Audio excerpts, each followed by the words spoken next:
Welcome to Goumba Johnny's Slice of Italian Comedy, starring Goumba Johnny. With Rich Francesi. Angela LaGreca. Tony Darrow.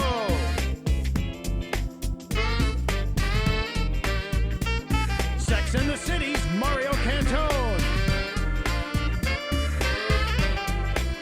And Vic DiMatteo.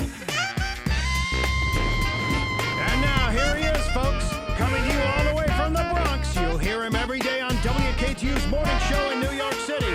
Ladies and gentlemen, put your hands together for the headmaster of hilarity, the king of cannoli, the capo of comedy, the paisan of puns, the one, the only Goumba Johnny!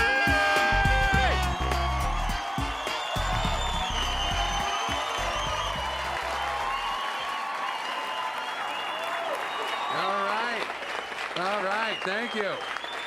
Wow. I haven't gotten a welcome like that since my christening. Oh my God. All right, where's the envelopes?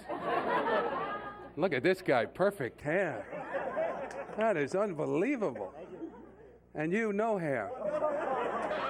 All right. I hope you're not the father, are you? Well, that's what you're going to look like in 5 years. There you go. What a show we have for you tonight. And tonight's a very, very special night. And this is my first comedy special, and I want to thank you all for all being a part of it. Thank you so much. Wow. What a night. I can't go on without addressing the obvious, the beautiful. This is from the movie Honey, I Shrunk the Italians. Look at this. This was actually my idea, so I want to take the credit and the blame. This is bad. I mean, this is. I know there's one Italian out there that's looking at this saying, I am starving. I know it. Somebody's salivating right now, thinking about going upstairs and getting a slice. I know it. And I also know that there's one Italian out there that's looking at this saying, can I fit this in my trunk? All right? First of all, this pizza has low jack. All right? And I know someone's going to try and steal it because that's what Italians do. After whether it's an anniversary, a birthday, a wedding, as soon as the function over, the stealing starts. That's it. Even grandma's got a whole bag full of silverware and I was at a wedding once. My aunt was trying to get the bride's dress off. You're done with that. Give me that. It was unbelievable. We had a great show for you tonight. Great comedians. You're going to have a lot of fun. Am I the only one here from the Bronx? Anybody here from the Bronx? Here from the Bronx? Good. And I hate to walk home alone. Oh, God.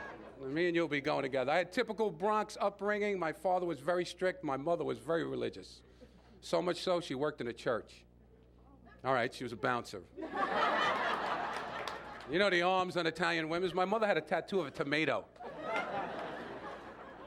Like every Christmas, Mom, make the tomato move. Like, all right. Well, there's no crushed tomatoes. No, I'm only kidding. My mother did work in the church, and that really, really sucks. Because when your mother works in the church, you get the Bible shoved down your throat 24/7. Every time you do something wrong, go to your room, read the Bible. Maybe Jesus can help you. Me and your father have failed. I think you overreacted, Mom. I just left my bike on the lawn. Let's relax with the Bible.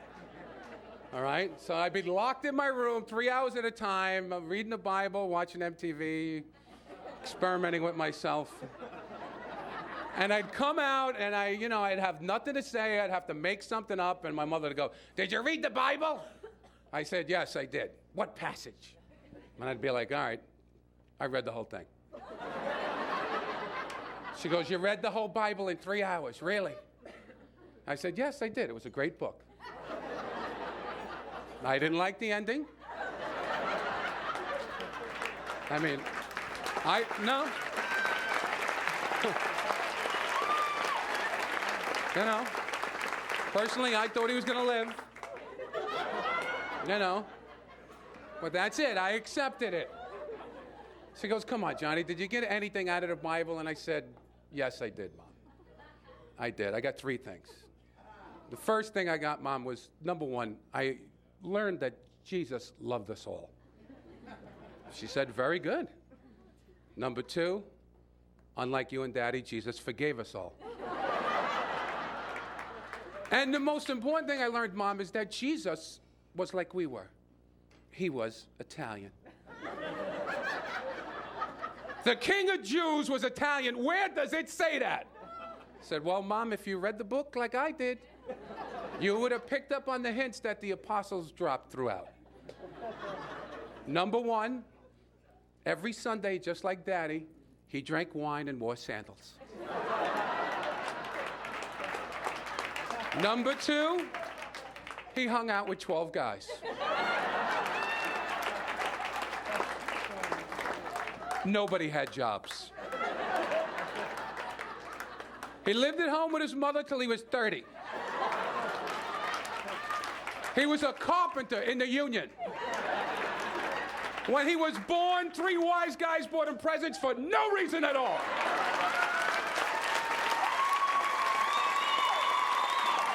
Oh, yeah. I got to go out that night.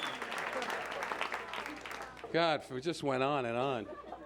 God, I used to get in so much trouble. My mother was always on me.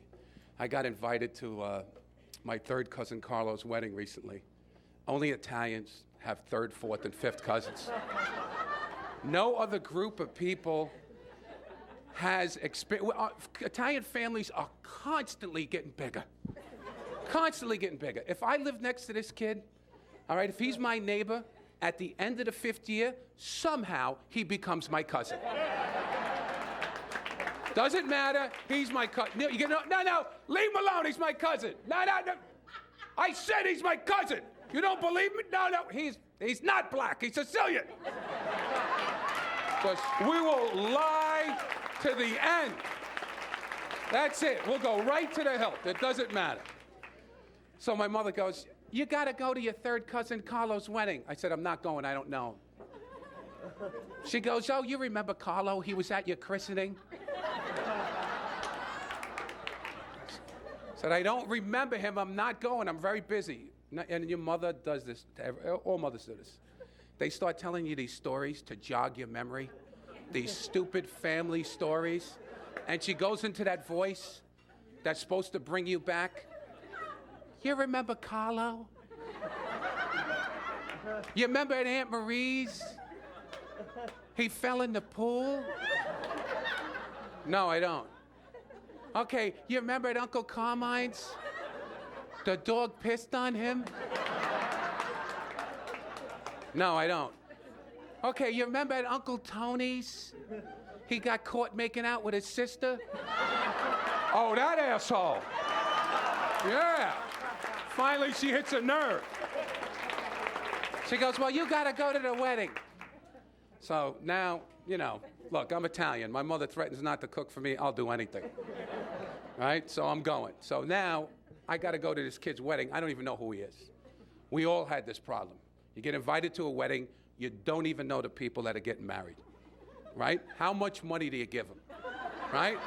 What's the correct amount to get out of there safely and not look like an idiot? Right? So I'm like, I go to ask my father, who's the man of wisdom in our family. All right, but he's got Italian wisdom. And Italian wisdom is when you get the right answer, but it's a little scutch. Like the other day, I said, hey, Dad, you think I'll stay single? He goes, well, son, there's a toilet seat for every asshole.